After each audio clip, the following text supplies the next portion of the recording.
Hello guys, so welcome back po ulit sa ating channel Stock Play. At muli po tayong mag-update sa mga top trending stocks. And of course, don't forget to subscribe sa ating channel.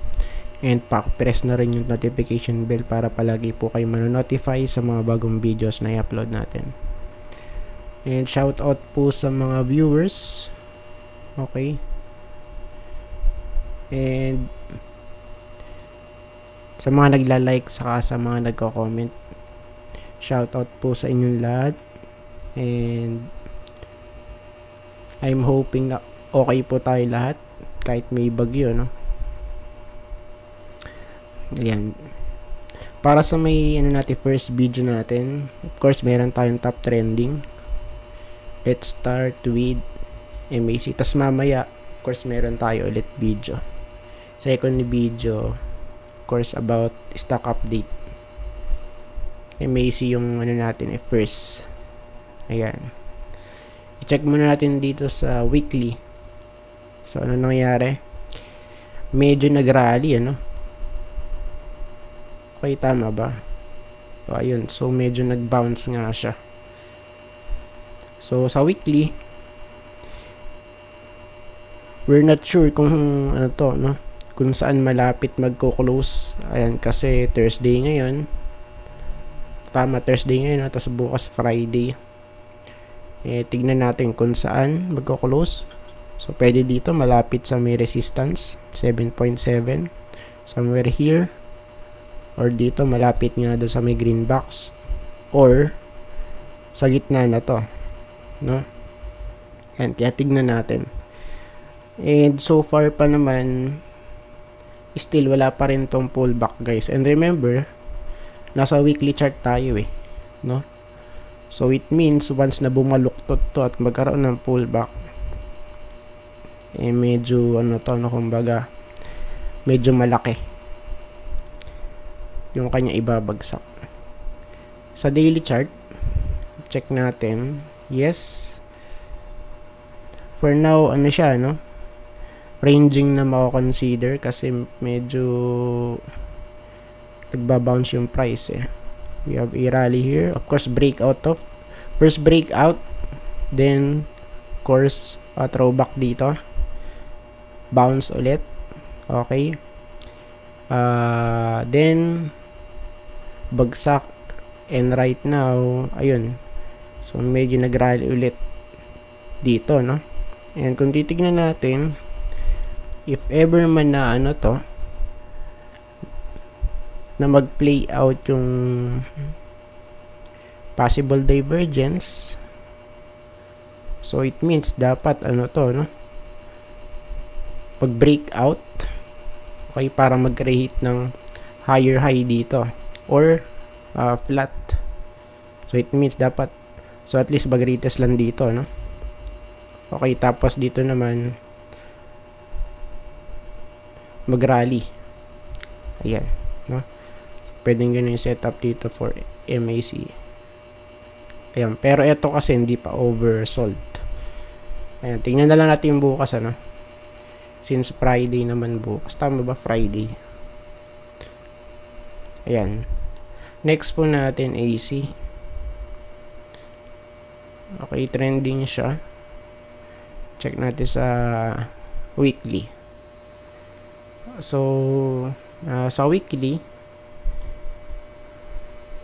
meron na tayo ditong hint kung ano ang possible worst case, just in case lang na mangyari yung worst case na yon since 2022. Ayan, kasi ranging to yun. Okay, tas bagsak ulit dito. Support somewhere here, malapit sa 580, 590. Ayan, then nag-rally ulit, and right now rejected. Ayan, pero di pa naman kasi nagko-close dito, no, sa may baba nung 200 day. And kung titignan natin, since 2022, hindi pa po ito ano, nagbe-breakout sa may taas ng 200. So retest nga lang Ayan. Then 2023, of course may breakout pero fake breakout. Ayan. So, bumalik ulit sa baba. So, this time, tignan natin. Okay.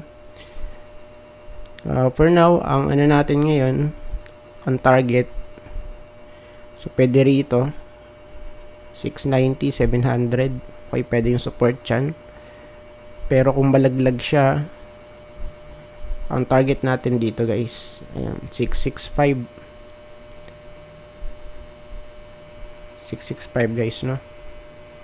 Sa daily chart, ay kasi nakabaluktot na rito eh. Sa daily chart, sa stock, oversold na.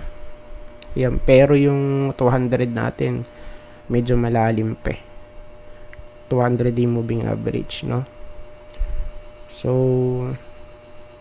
kung magre-retest man to sa at least dun sa may trend line, of course dapat ma-hit yung 680 man lang, no?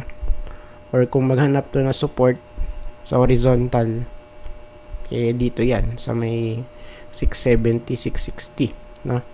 Sa may loob ng green box, somewhere here. Yan.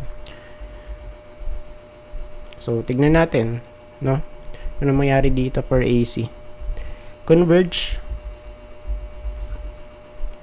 Check natin yung converge. Sa weekly chart, kaya ano ba nangyari? Lower high, lower low. So, medyo bearish. Okay. And, of course, yung support natin, nandito yan eh. Sa 15, sa 15 na to, no? 15.5. Okay, basta nasa loob ng green box na yan. Pero for now, medyo nag-hold dito eh. So, yun nga lang, hindi gaanong visible dito sa weekly chart, no?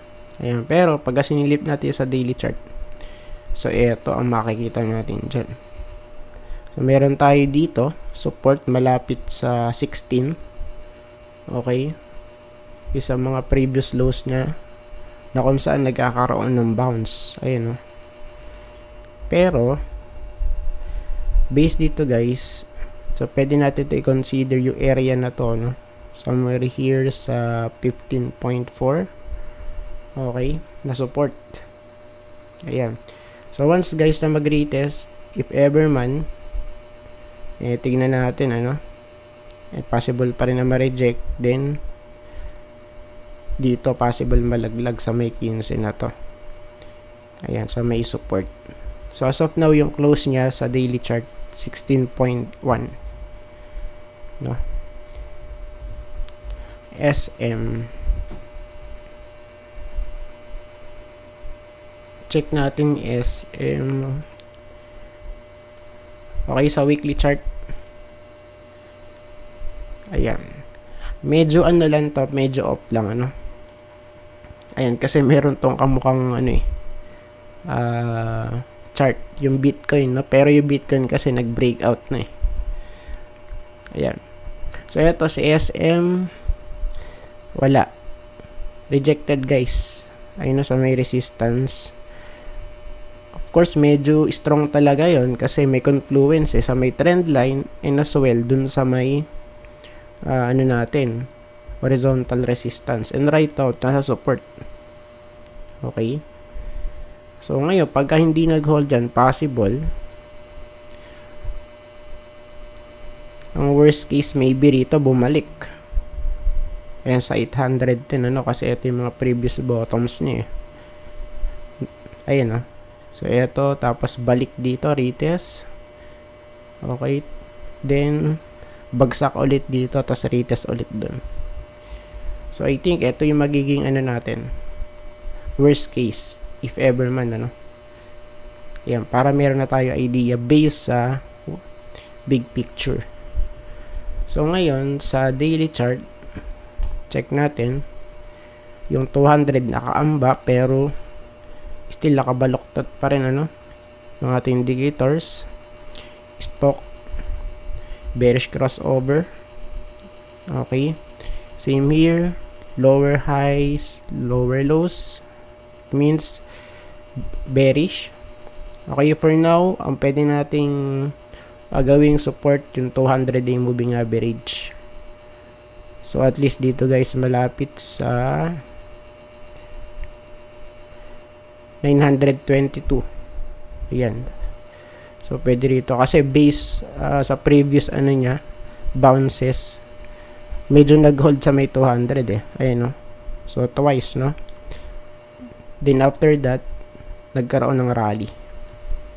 Ayan. So, yan muna for now para kay SM. STI. Check natin STI. Weekly. So, sa weekly, medyo nag-hold. Okay. This week, nung last week, guys, medyo hindi maganda, no? Pero nag-hold naman sa may support. So, sa ngayon, so, still pwede pa rin itong, kumbaga, mag-extend. Even though naku, titignan natin. Sobrang solid na ng rally na to eh. Since 2023. 0.34 to 1.23. Ayun yung peak niya, nasa 1.37. Okay. So, maybe, ang ano muna natin yun for now, ang i-target natin, eto, yung kanyang previous peak, malapit sa 1.38, no? If ever man na mag-hold. O yan, so tingnan natin, no? Let's see, guys. Ayan, kasi, kung dito mag-hold, possible kasi, so, malaglag, tapos retest, then bagsak dito sa area na to. Malapit sa 1.05. So, yun po yung nakikita natin na bearish case once na ano to, no, kumbaga hindi mag-hold dito sa area na to. Ayan. Tapos yung last, ito plus. Ito plus. Check natin yung plus. Okay, so of course, burahin na natin yan. Okay, ano ba mga nangyari dito? So, sa ngayon, kung titignan natin, saan ba ito nag-hold? Okay. And of course, burahin natin to. I think para mas maano tayo.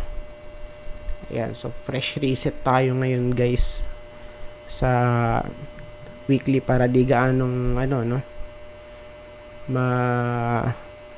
magulo. So, sa ngayon kasi, ano to, okay pa downtrend. Ayan, no breakout since September, August. Ayan, so August, tapos ngayon October na. Pero once, guys, na mag-breakout, medyo maganda, of course. Diba? And sa ngayon, yung support natin na ma-consider dito, somewhere here.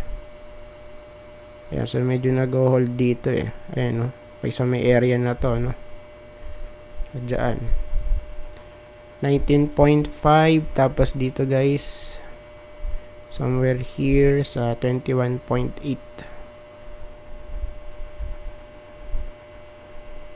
Ayan. So, sa area na to. Okay. So, sa ngayon, lower high. Ayan, pero wala pa naman tayong lower low. Kaya medyo, ano pa to, no? Medyo pwede pa. Ayan, pagka nag-hold dito, of course, pwede pa itong mag-rally upside. Sa daily chart, check natin. O yan, so ito itsura niya. Of course, nagkakaroon na ng basing dito, no? So, i-adjust natin ng konti. Okay. Tapos, pakapalin natin ng konti yung support. Ayan. So, sa ngayon, if ever man na mag-rally, pwede ulit, ano to, mag-retest dito, guys, sa 21.87, 21.9, no? Just in case. Ayan. So, I think tapos na po tayo, guys, at maraming salamat po sa panonood. See you po sa next video. Bye-bye and God bless.